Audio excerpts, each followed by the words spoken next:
General Zyx'vak's third eye twitched violently as he stared at the holographic battle projections floating above the high command table. His other four eyes weren't doing much better, each one focused on a different data stream showing the same infuriating results. The massive chamber, with its perfectly regulated atmosphere and precisely calibrated gravity, suddenly felt suffocating. "Would someone," he began, his vocal sacs inflating with barely contained frustration, "please explain to me how these primitive Deathworlders are still fighting?" Around the crystalline table, 12 other generals of the Galactic Unified Military Command shifted uncomfortably in their hover seats. Well, technically 11 shifted. General P.H. Thorpe was a gelatinous mass and simply rippled anxiously. Perhaps, ventured Admiral K. Zint, her feathers ruffling in that particularly annoying way that always made Zyx'vak want to molt. "We should review our initial assumptions about human physiology." Oh, what a brilliant suggestion. Zyx'vak's sarcasm glands were working overtime now. "Shall we also review our assumption that water is wet, or that quantum drives need quantum fuel? Because those seem about as useful as our previous assumptions about these cursed humans." The holoprojection shifted to show the latest battle footage. A squad of human soldiers, who by all reasonable scientific metrics should have collapsed days ago, was enthusiastically introducing a harvester tank to the concept of percussive maintenance with plasma grenades. "They've been awake for 97 standard cycles," muttered General Vrax, his chitinous mandibles clicking in disbelief. "Our most advanced biological models indicated they should have lost basic motor functions after 40 cycles. Instead, they appear to be, is that human singing?" The audio feed crackled to life, and sure enough, the humans were bellowing something about being Eye of the Tiger, while systematically dismantling the harvester's primary defense grid. "It gets worse," P.H. Thorpe bubbled morosely. "Our psychological warfare division reports that the humans have started taking bets on which of our units will need to rotate out for rest first. They're treating it as entertainment." Zyx'vak slumped in his hover seat, all 5 eyes closing in sequence. "We based our entire strategy on the universal constant that all sentient species require regular sleep cycles. We planned for a war of attrition, rotating our forces every 30 cycles while maintaining constant pressure until the humans' biological needs forced them to surrender. Instead," K. Zint added helpfully, "they invented something called Red Bull and haven't stopped moving since." 3 planetary rotations," Zyx'vak continued, his voice rising with each word. 3 rotations of continuous combat, and do you know what the humans call it? Training. They call it training." The room fell silent, broken only by the distant sound of human laughter from the battlefield feeds and P.H. Thorpe's anxious bubbling. "Well," offered Vrax, "at least we've learned something valuable about human endurance." "Oh yes," Zyx'vak's sarcasm glands were now approaching critical mass. "We've learned that everything we thought we knew about biological warfare is wrong. Our strategic doctrine is useless, and our enemy considers sleep deprivation a recreational activity. Wonderful lessons, absolutely wonderful." In the background, another harvester tank exploded to the rhythmic chanting of caffeinated humans. 6 months earlier. The first contact between the Galactic Unified Military Command and humanity went exactly as well as one might expect when a hyper-advanced alien civilization encounters a species that considers "hold my beer" a legitimate battle cry. Admiral K. Zint, who had been a mere commander then, still remembered the initial scan results of Earth. Her science officer had triple-checked the readings, convinced their equipment was malfunctioning. The gravity is how high she had demanded, her feathers standing on end. 9.8 meters per second squared, the science officer repeated, his tentacles trembling. And that's not even the worst part.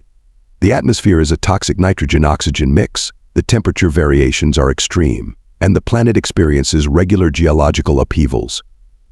Surely nothing sentient could evolve there. The answer came in the form of a transmission from the planet's surface. "This is Lieutenant Commander Rodriguez of the United Earth Defense Force. We noticed you scanning us. Want to come down for coffee?" The invasion fleet, confident in their superior technology and millennia of successful conquests, had expected a quick victory. After all, their tactical database included successful strategies against every known type of civilization, from the crystalline beings of Rigel to the gas-based consciousness of the Nebula Collective. The first battle went exactly according to plan. The GUMC deployed their standard shock and awe tactics, a devastating display of firepower designed to demonstrate their overwhelming superiority. It had worked on 97 different species. The humans responded by posting memes about it on something called Space Reddit.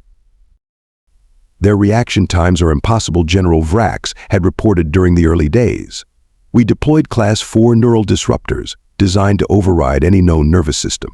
The humans just twitched and kept fighting. Caffeine, a captured human soldier, explained later, grinning through his interrogation. You guys ever tried espresso? Makes your neural disruptors feel like a mild sugar crash. The pattern continued. The GUMC would deploy a supposedly foolproof strategy, and the humans would respond in ways that defied both logic and basic biology. When the aliens launched their nocturnal assault, expecting to catch the humans during their rest cycle, they instead found troops organizing something called a rave in their forward operating bases. The base helps keep us awake, another captured soldier explained, while his guards struggled to understand how he could still be conscious after 4 days without sleep.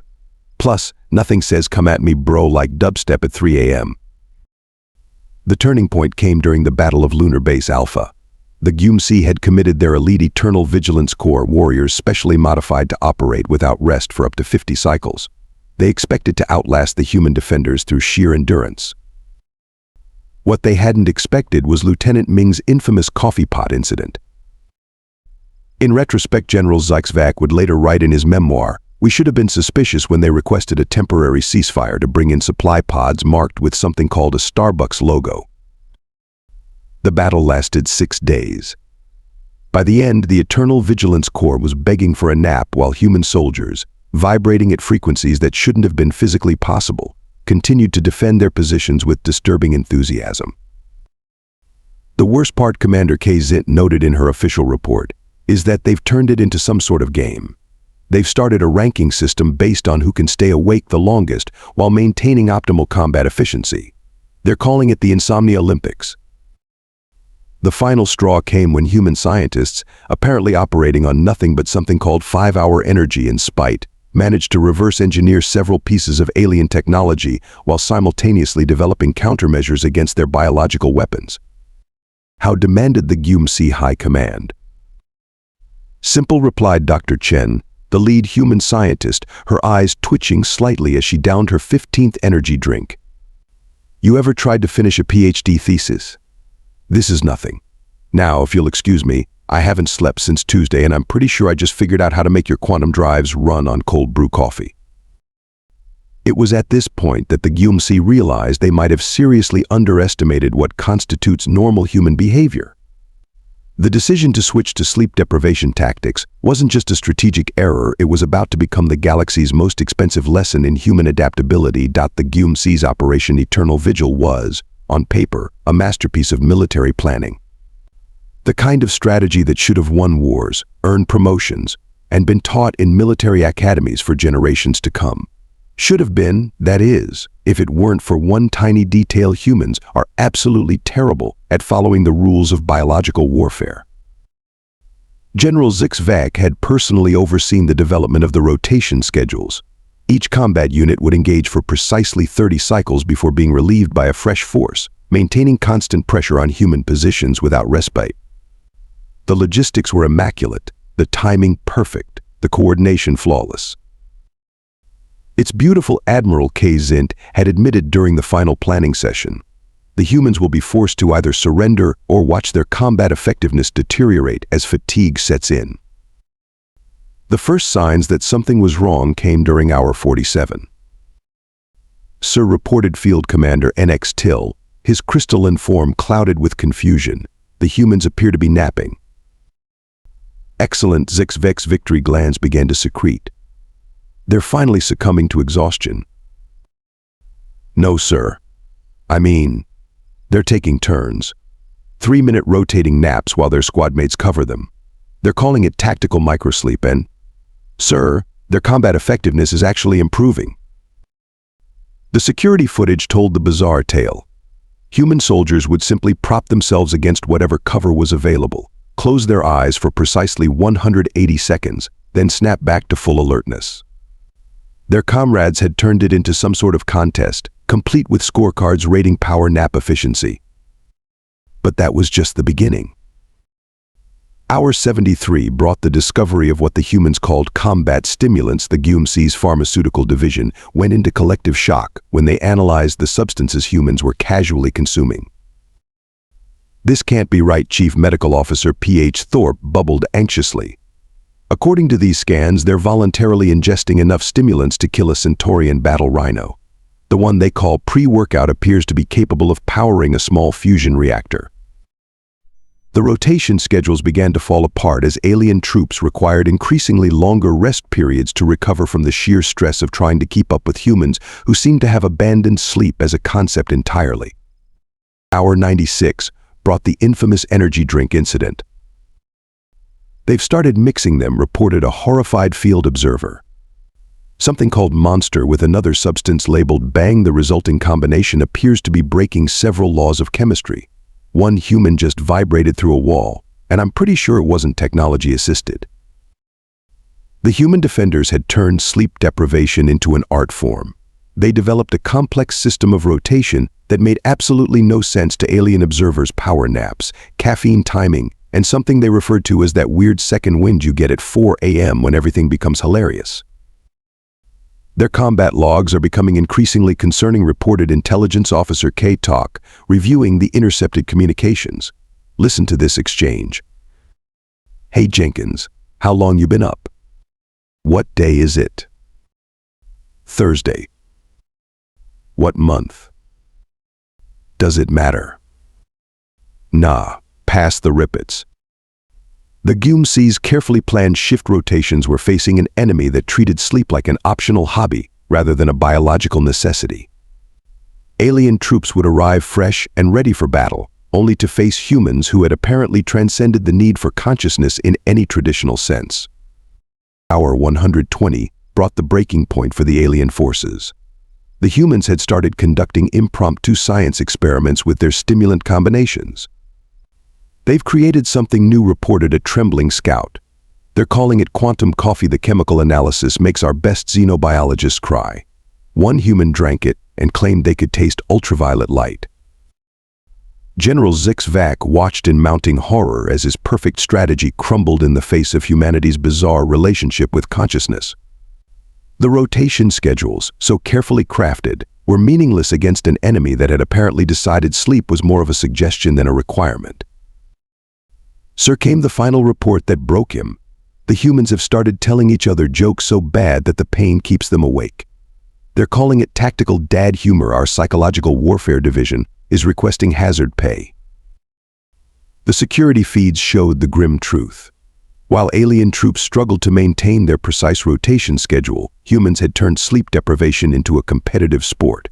They had developed their own slang for different stages of sleep deprivation, ranging from slightly crispy to transcendentally woke to tasting colors. How demanded Zyx'vak, all five eyes twitching independently. How are they still fighting? The answer came from an intercepted conversation between two human soldiers. "Hey, remember finals week in college? This is way easier. At least here we just have to shoot things, not write a 20-page paper on quantum mechanics." Fair point. Pass the caffeine patches. The GUMC's perfect strategy had failed to account for one crucial factor: humans had spent their entire evolutionary history treating sleep like a negotiable term. From college students to new parents to night shift workers, they had turned sleep deprivation into a cultural cornerstone. And now, faced with an alien force trying to use that against them, they had simply shrugged, chugged another energy drink, and turned it into a game. As hour 144 approached, General Zyx'vak made a note in his personal log note to self: "Never, ever attempt to out-endure a species that invented both coffee and all-night gaming sessions. Some battles simply cannot be won. After 72 hours of continuous combat." General Zyx'vak finally announced what he believed would be the decisive offensive. The timing was perfect, or would have been against any rational species that followed the basic laws of biology. "This is it," he declared to his command staff, all five eyes gleaming with anticipation. "Their neurotransmitter levels must be critically depleted. Their reaction times will be shot. launched the final assault. That's when Commander Reyna Chen and her infamous Nightwalker Squadron decided to rewrite the rules of engagement again. The first indication that something was very, very wrong came when Chen's voice crackled over the general broadcast channel. Nightwalkers, sync your Spotify playlists. Time to show these Xenos what a real all-nighter looks like. The battalion of elite harvester tanks advancing on the human position suddenly found themselves being serenaded by something called thunderstruck at volumes that technically qualified as a weapon of mass destruction. Status report Zyx'vak demanded as the first line of tanks went silent. Sir, came the bewildered response, they're dancing. Combat dancing. I didn't know you could reload a plasma rifle while doing something called the robot. Commander Chen had spent her graduate school years pulling 96-hour research binges. The military had merely given her better stimulants and more interesting toys to play with while sleep-deprived. Her Nightwalker Squadron was handpicked from similar overachievers, former emergency room doctors, crisis managers, and that one person who had once watched an entire season of their favorite show in one sitting while maintaining a perfect TD ratio in an online game. You see, Chen explained later in her after-action report, the aliens made a crucial mistake. They assumed sleep deprivation would degrade our performance. They didn't realize we'd just enter what we call fuck-it mode. The Nightwalkers hit the alien forces like a caffeinated tsunami. Their tactics defied not just military doctrine but several laws of physics. Squad 2 somehow managed to reprogram an alien mech while simultaneously hosting an impromptu dance party. Squad 3 had developed a new form of mathematical notation while setting demolition charges, claiming that sleep deprivation had helped them see between the numbers. They're not even using standard combat protocols anymore, reported a panicked alien observer.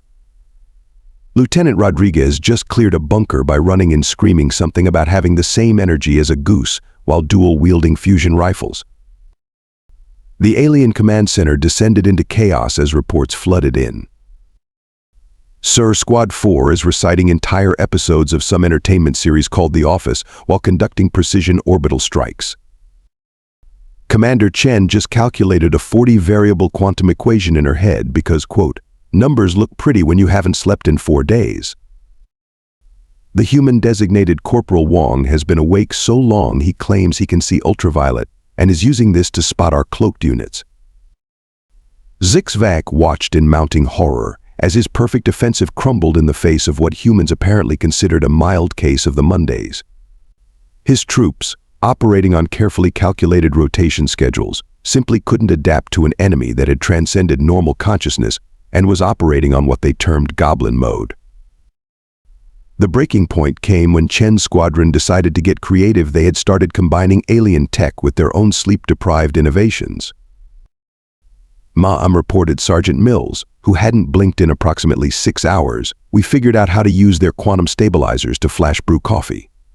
Want a cup? It technically exists in 3 dimensions simultaneously. Good work, Chen replied while casually disassembling an alien superweapon. Anyone else starting to taste their own thoughts? No? Just me? Cool, cool. Let's go capture their command center. The alien forces, faced with humans who had apparently discovered a new state of consciousness somewhere between awake and ascended, began to retreat. Their careful calculations and strategic doctrine simply hadn't accounted for soldiers who treated sleep deprivation like a performance-enhancing drug. They've started giving their hallucinations tactical roles, a terrified alien commander reported. Private Johnson is coordinating artillery strikes with someone he claims is Dave from accounting who doesn't actually exist. The Nightwalkers had turned sleep deprivation into a superpower.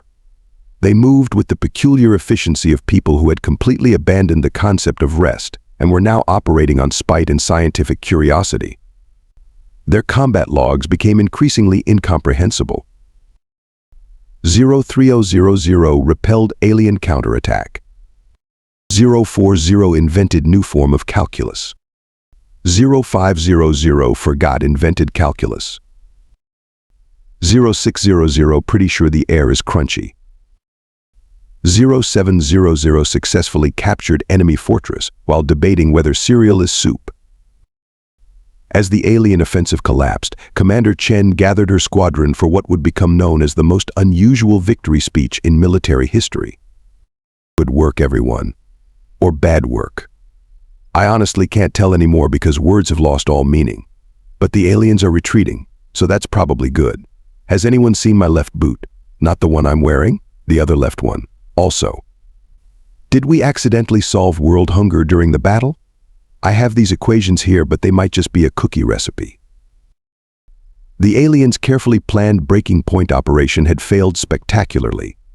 Instead of finding exhausted, depleted human forces, they had encountered something far worse: humans who had pushed so far past normal tiredness that they had achieved a sort of caffeinated nirvana.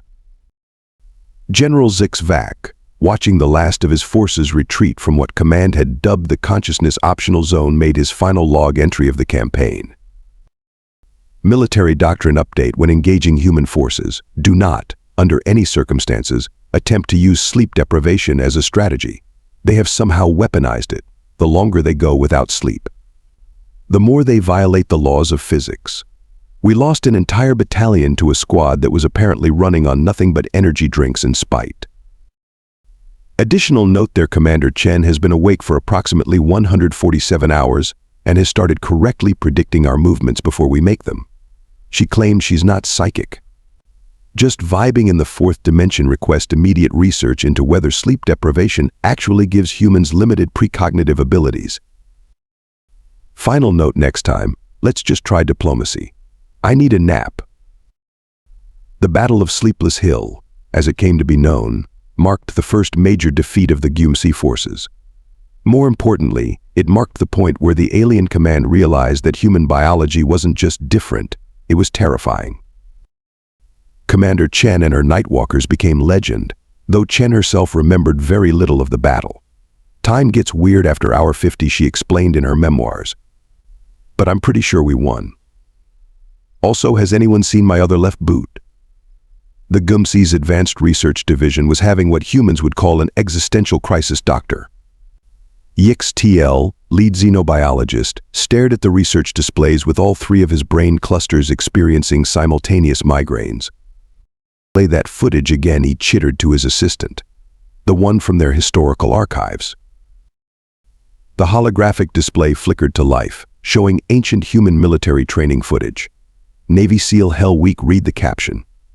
Dr. Zyx'vak watched in horror as humans voluntarily subjected themselves to sleep deprivation and physical stress for fun. They did this before joining their elite forces, his assistant squeaked, appendages trembling. This wasn't even combat. It gets worse, Dr. Zyx'vak muttered, pulling up another file. Look at this historical figure they call Thomas Edison. He deliberately avoided sleep to, and I quote, increase productivity. They've been weaponizing sleep deprivation since before they discovered electricity.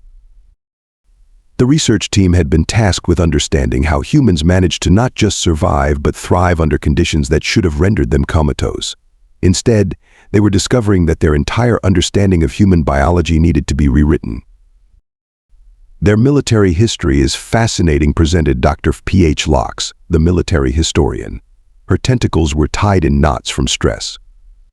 They have something called the night shift in their civilian sectors. Humans voluntarily stay awake during their planet's dark cycle to operate machinery, heal their sick, deliver packages. Surely that's just their warrior caste, someone asked hopefully. No, these are regular humans. Look at this historical document labeled College Finals Week. Their students regularly go days without sleep just to pass academic tests. They fuel themselves with something called instant noodles and anxiety.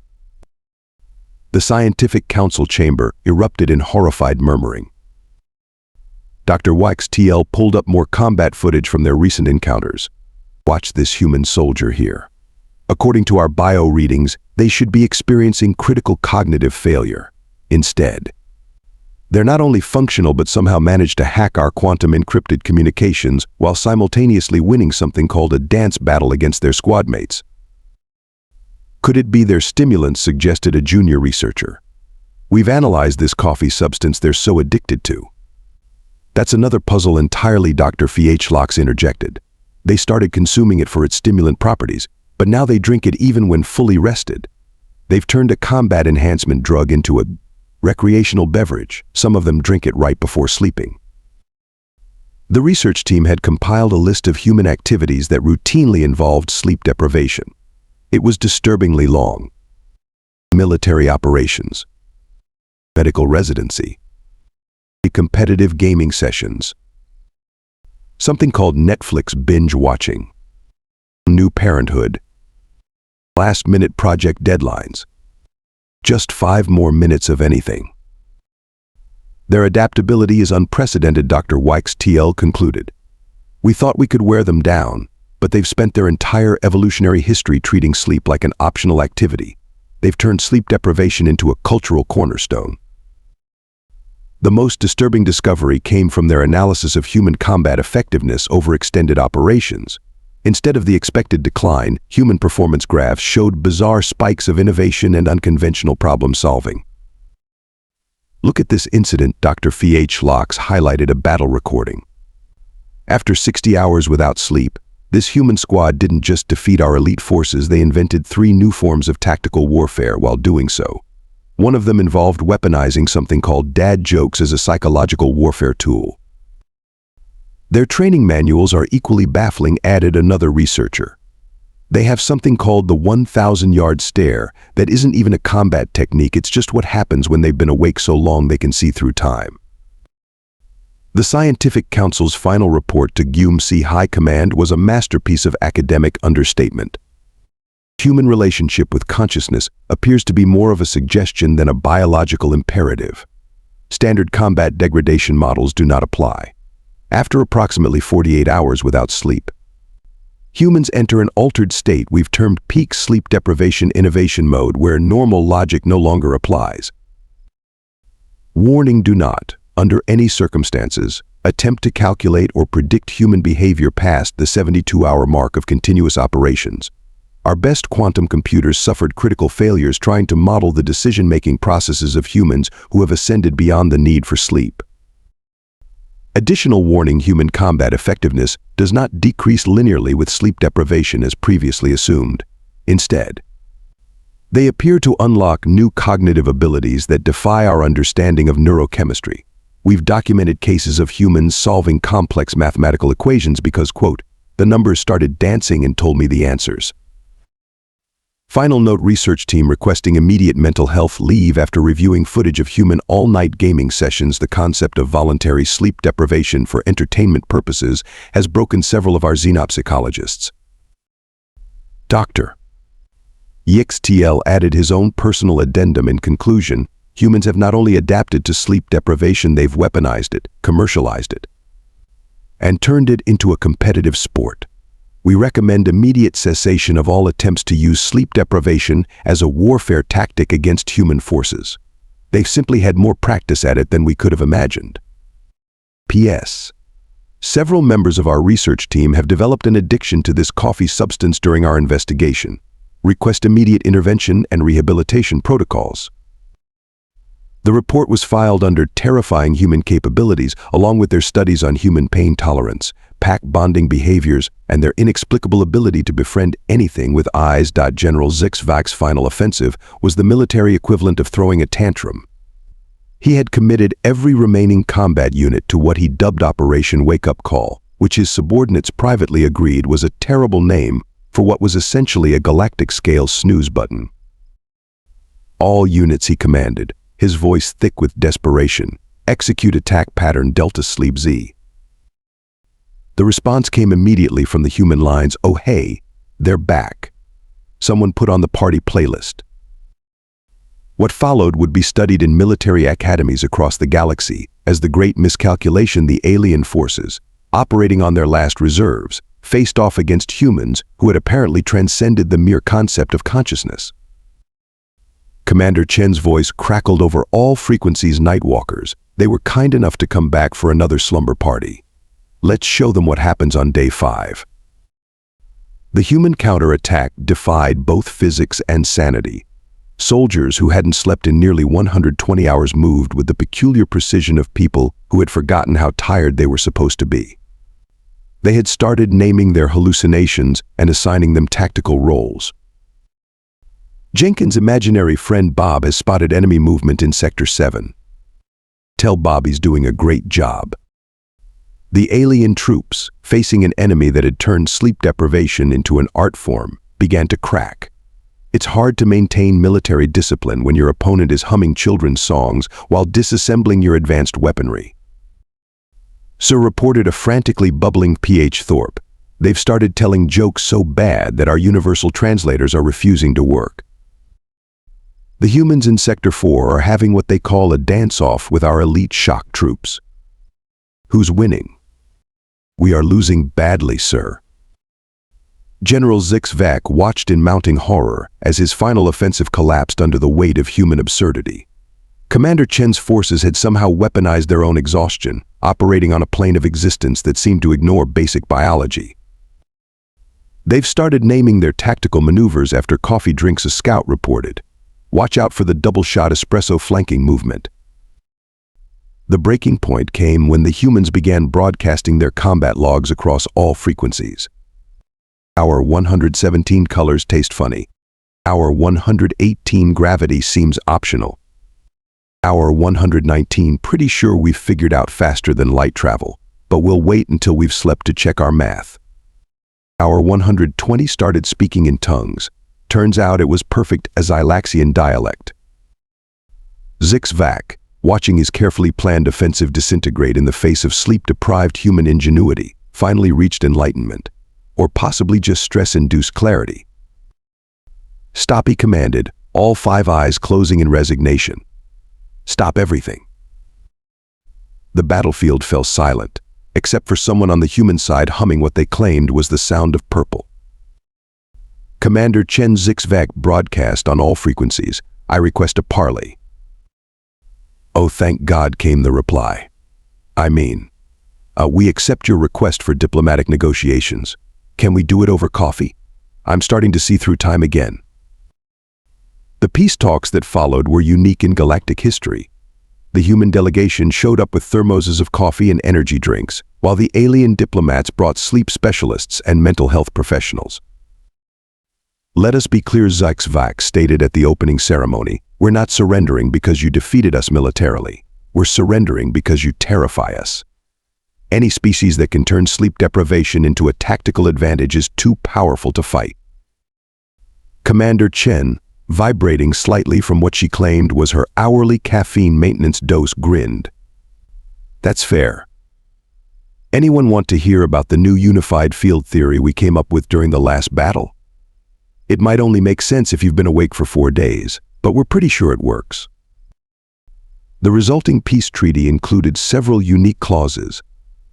All future conflicts to be resolved through diplomatic channels. Human coffee breaks recognized as protected diplomatic events. Mandatory exchange program for alien scientists studying human endurance. Agreement that sleep deprivation would be classified as a weapon of mass destruction. As General Zyx'vak signed the treaty, he had one final question for Commander Chen. How do your people do it? How do you just ignore biological necessities? Chen shrugged, downing her 8th espresso of the hour. Bold of you to assume we know what we're doing. Hey, want to see what happens when I drink this energy drink that technically exists in 4 dimensions? Zyx'vak's surrender was immediate and unconditional. The updated GUMC military manual now includes an entire chapter titled Human Combat Protocols, Why Sleep Deprivation is Not Your Friend. The first page consists of a single sentence in bold don't. General Zyx'vak, now serving as the head of human relations, required 3 months of therapy to process everything he'd witnessed. His final report to the Galactic Council included several revolutionary observations. Humans don't actually have biological limits, they have suggestions. They treat sleep like a negotiable concept and have somehow turned exhaustion into a recreational activity. Most disturbingly, they appear to be proud of this. The xenobiology department still hasn't recovered from studying human combat footage. 3 researchers developed caffeine addictions, and 1 started calling their hallucinations by name, just like the humans do. Commander Chen and her Nightwalkers were awarded the highest honors by both human and alien authorities. Chen accepted both medals while solving quantum equations in her sleep, which he had finally gotten around to after marking it as optional in her calendar for 6 straight months. Ironically, the aliens needed a full solar cycle of rest just to process their defeat by beings who treated consciousness as more of a general guideline than a rule. As one alien diplomat noted, perhaps the true victory was the insomnia we developed along the way.